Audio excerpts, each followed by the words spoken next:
안녕하세요. 자유 유튜브입니다. 오늘은 100배 오른 한국 주식, 우리가 해야 할 일은 명확하다.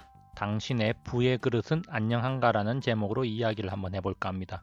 팬데믹 공포가 절정에 이른 이후 한국 주식시장도 빠르게 반등하면서 신고가를 경신하는 종목들이 속출하고 있습니다. 그렇지만 또 한편으로는 2분기 실적이 최악이 될 것이다. 무역 전쟁이 다시 시작될 것이라고 하는 등 불안한 소식도 전해지고 있습니다. 자, 그렇다면 이런 시기에 우리가 어떤 자세로 주식 시장에 임해야 되고 무엇에 집중해야 되는지에 대해서 한번 생각해 보는 시간을 가져보면 좋겠습니다. 시장에 잡음이 쏟아지고 있습니다. 불안을 야기하는 소음들입니다. 팬데믹 선언 이후에 시장에는 온갖 부정적인 소식들이 쏟아지고 있습니다. 사실상 좋은 소식이라고는 찾아보기가 힘들 정도입니다. 주가는 반등하고 있지만 이것은 일시적인 반등에 불과하다. 앞으로 안 좋은 일만 남았다. 이런 이야기들이 많이 들리는데요. 이런 것들은 하락을 정당화시키기 위한 것처럼 들리기도 합니다. 그래서 제가 최근 뉴스 타이틀 몇 개 가져와 봤습니다. 무역 전쟁 재발 우려가 나타나고 있다. 악재만 수두룩하다. 기업들 코로나 뚫고 잘 달렸지만 2분기는 정말 쉽지 않다. 앞으로 더 힘들다 이런 말이고요. 경기 침체, 관세 전쟁이 일어난다면 대공황이 벌어지는 것 아닌가라고 월가에서도 우려가 나오고 있다고 합니다. 국제 유가가 급락했다는 소식은 놀랍지도 않습니다. 투자의 기재 워렌 버핏이 주주총회에서 항공주를 손절하고 61조 원을 날렸다고 고백을 했습니다. 그러면서 지금은 베팅에 신중해야 된다. 아직도 고평가다. 이런 이야기를 하면서 투자자들의 심리가 또 얼어붙기도 했는데요. 자, 그러면서 또 조만간 급락이 온다. 이런 이야기들이 나돌면서 개미들이 인버스에 베팅하고 있다. 이런 소식들이 들려오기도 합니다. 자, 이런 뉴스 타이틀들만 보면은 주식은 하락해야 될 것만 같고, 자, 경제는 더욱더 침체 일로에 빠져들 것 같기도 합니다. 세계 경제가 과연 붕괴될 것인가? 자, 그렇다면은 지금 우리는 주식과 부동산 다 팔고 현금화하고 뭐 금으로 세팅해야 되는 거 아닌가?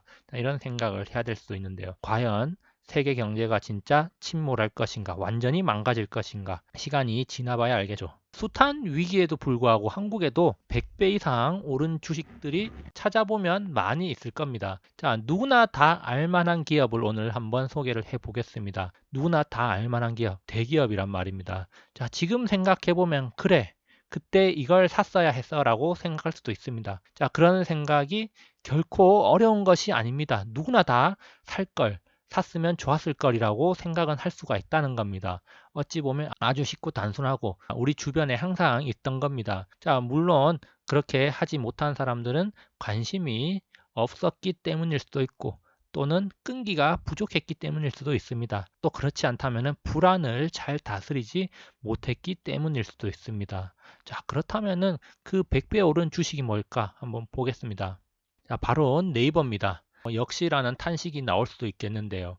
2002년도에 상장 이후에 성장을 지속해 왔습니다. 그래서 주가는 상장 초기에 최저가 1182원이었는데 지금 장중에 20만 원을 돌파를 했습니다. 상장 초기부터 따지면 대략 200배 가량 상승을 한 것이고요. 상장 초기부터 상승을 거듭한 네이버는 2003년 초에 2000원을 돌파를 했는데요. 2003년부터 지금까지 약 17년 동안 100배 정도 상승을 한 겁니다. 자, 그래서 네이버의 놀라운 상승. 자, 지금 생각해보면 그래, 충분히 그럴 만한 기업이야 라고 생각할 수도 있겠는데요. 자, 이렇게 상승을 거듭하다 보니까 지금 현재 우리나라 시가총액 5위에 랭크되어 있기도 합니다. 자, 그러면 이런 네이버가 뭐 주구장창 상승만 했느냐?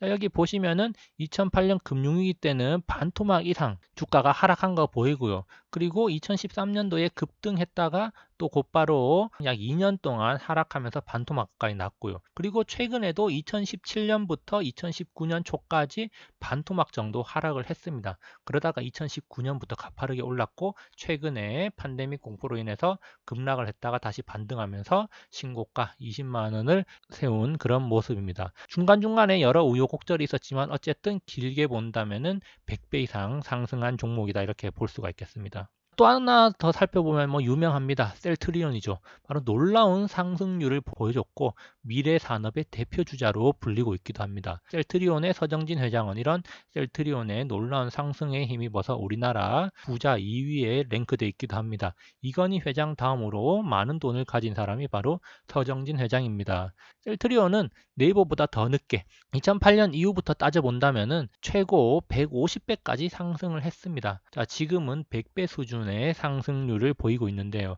2008년 초에 2,000원대였던 셀트리온의 주가, 금융위기 이후에 본격적으로 상승하기 시작했는데요. 그러다가 2018년에 36만 원을 찍으면서 150배 이상 상승했고, 그 이후에 하락하는 침체 시기를 한 2년 정도 겪었는데 2008년부터 지금 현재까지 약 12년 동안 100배 정도 상승한 모습입니다. 자, 그래서 이런 놀라운 상승률을 보여주면서 셀트리온은 네이버에 이어서 우리나라 주식시장 시가총액 6위에 랭크되어 있는 거 확인할 수 있습니다. 자, 이런 기업들 생각해 보면 그래 미래를 짊어지고 갈 기업이고 지금도 각광받고 있다는 점, 그런 공통점이 있겠죠. 자, 그런데 3월 말에 저한테 전화 한 통이 걸려왔습니다. 야, 자유의 땡땡땡 팔아야 되는 거 아니냐라면서 전화가 왔습니다. 이 땡땡땡이 뭐냐? 바로 네이버인데요. 네이버는 제가 작년 6월 라인과 관련해서 처음 언급을 한 바가 있습니다. 2019년 6월 11일 영상인데요. 20년 그리고 35년 만에 찾아온 일생일대 기회라는 영상에서 네이버 라인에 대해서 언급하면서 라인의 모회사인 네이버가 라인 지분의 70%가량을 가지고 있다. 자, 제가 이렇게 이야기한 바 있습니다. 영상을 찾아보면 그때 그 영상이 그대로 있으니까 뭐 제가 거짓말하는 게 아니라는 걸 알 수 있을 겁니다. 자, 이후 영상에서 제가 네이버는 몇 차례 언급한 바 있습니다. 좋은 사례로 언급을 하고 있고 제 책에서도 자주 네이버를 언급을 했습니다. 삼성전자와 마찬가지로 저는 주변 지인들에게 믿고 추천을 했던 주식이 바로 네이버였습니다.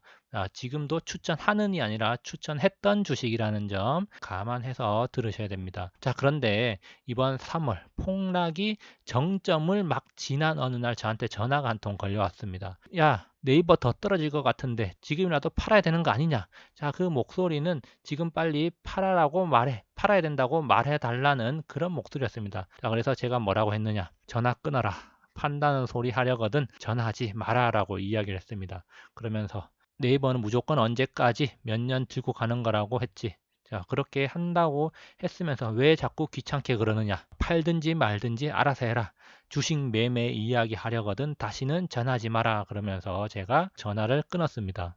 저한테 자꾸 팔아야 되는 거 아니냐고 묻길래 그런 소리 하려거든 전화를 하지 마라고 하고 전화를 끊은 거죠.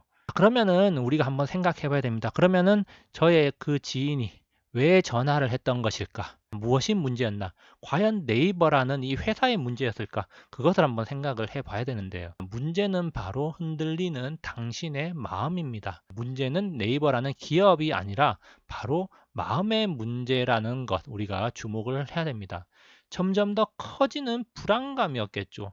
왜? 이 정점에서부터 상당히 많이 떨어졌습니다. 실제로 19만 원을 찍었던 네이버는 14만 원까지 떨어졌으니까 떨어지니까 불안은 하죠. 더 떨어지는 건 어떡하냐? 아, 내가 산 가격 이하로 내려오면 어떡하나? 자, 그것은 주식을 하는 사람들에게 있어서 상당히 큰 불안감으로 작용할 수가 있고 그것이 뇌동매매에 상당히 큰 영향을 미친다는 거죠. 이제 이런 점점 커지는 불안감 왜 불안한 것인가? 이것을 한번 생각을 해 봐야 되는데요.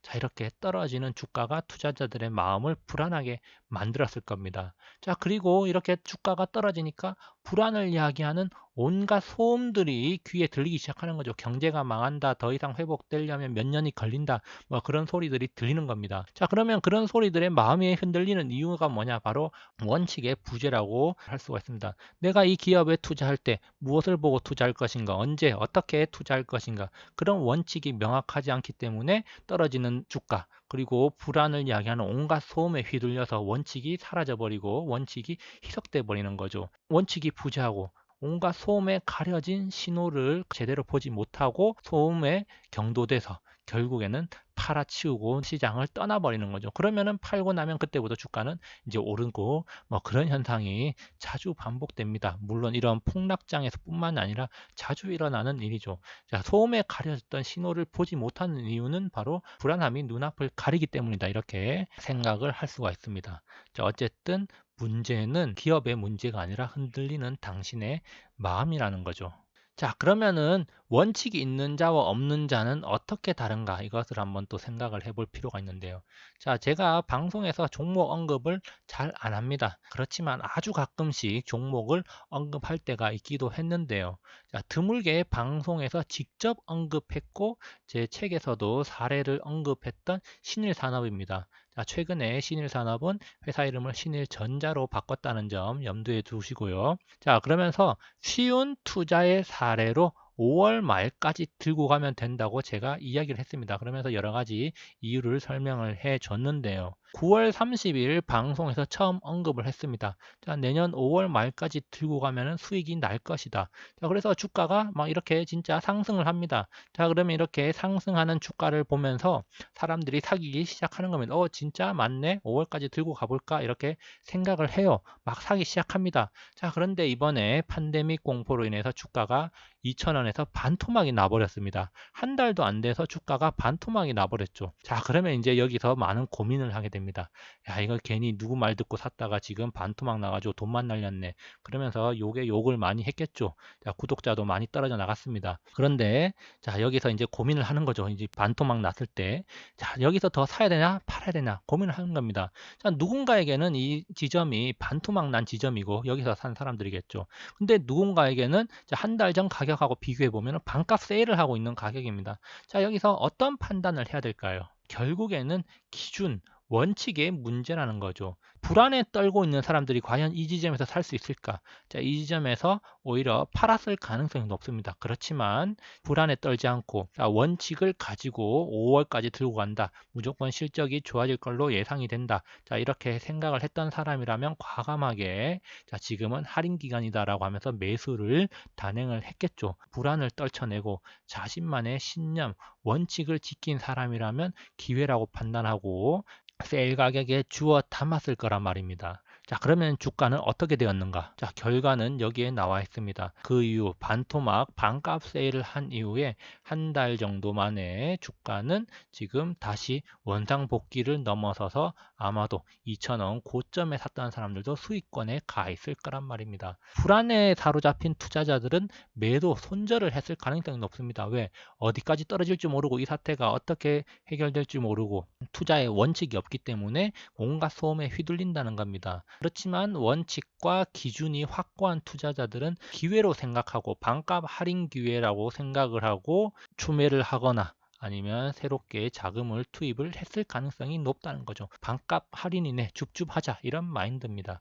자, 결국에는 이렇게 불안을 이겨낸 투자자들만이 이런 수익을 얻을 수가 있다는 겁니다. 불안을 떨쳐낸 사람만이 수익을 거머쥔다는 거죠. 자, 그래서 여기에서 또 한 번 증명이 됐습니다. 자, 주식시장의 명언이 있죠. 주식은 불안의 벽을 타고 오른다는 주식시장의 명언이 또 한 번 증명이 된 거다. 뭐 이렇게 볼 수가 있겠는데요. 어쨌든 불안을 이겨낸 투자자가 승리자였다. 승리를 하고 있다는 게 지금 여실히 드러나고 있습니다. 자, 이번 연휴 기간 동안 저는 휴가지에서 책을 몇 권 읽었습니다. 대단히 유명한 책인 더 해빙도 그 중에 한 권이었습니다. 저는 이 책이 왜 이렇게 유명할까? 자, 이런 호기심에 책을 사서 한번 읽어봤습니다. 자, 그래서 뭐 대충 어떤 이야기인지 어떤 말을 하고 싶은지 이해는 다 했고요. 거기에서 몇몇 공감 가는 구절이 있었는데 자, 그 중에 하나를 소개해 보겠습니다. 물론 그 내용을 발췌한 것은 아니고요. 제 나름대로 각색을 했습니다. 자, 그렇지만 핵심은 여기에 다 들어가 있습니다. 자, 한번 읽어보겠습니다. 자, 사람은 자신만의 부의 그릇이 있다. 그 그릇에 물을 채우듯 불을 채워나간다. 자, 그런데 불안한 상태라면 어떨까? 마음이 불안한 상태에서 부의 그릇에 불을 제대로 채울 수 있을까? 불안한 상태에서는 부의 그릇이 흔들릴 수밖에 없고 그릇에 담겨있던 부도 빠져나갈 것이다. 불을 채우기 위한 기본적인 자세는 불안을 없애는 것이다. 자, 이런 그릇이 있는데 우리는 부의 그릇에 불을 이렇게 채워 나갑니다. 자, 그런데 마음이 불안해서 이 그릇 자체가 이렇게 흔들려 버린다면은 이 그릇이 깨져 버릴 수도 있고 이 안에 들어있던 부 역시 쏟아져 나올 수가 있는 겁니다. 자, 그렇기 때문에 우리가 이 부의 그릇에 부를 채우기 위해서 가장 먼저 선행해야 될 것은 바로 안정적인 마음. 이 그릇이 안정적으로 자리하고 있도록 만드는 게 중요하죠. 그렇기 때문에 마음을 안정적으로 가지고 불안해하지 않는 투자를 해야 된다는 것입니다.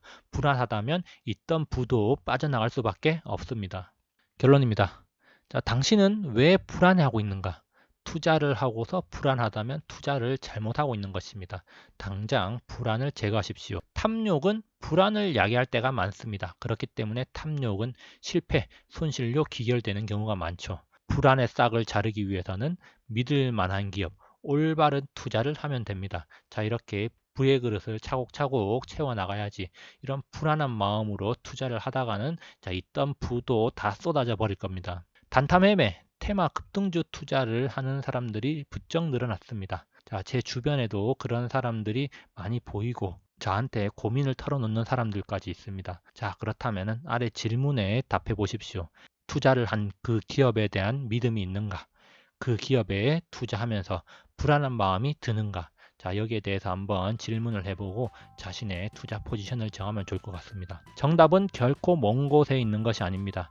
항상 자기 내면에 답이 있다는 사실을 명심하면서 투자에 임하시기 바랍니다. 여기까지 영상을 감상해 주셔서 감사합니다. 즐거운 하루 보내세요.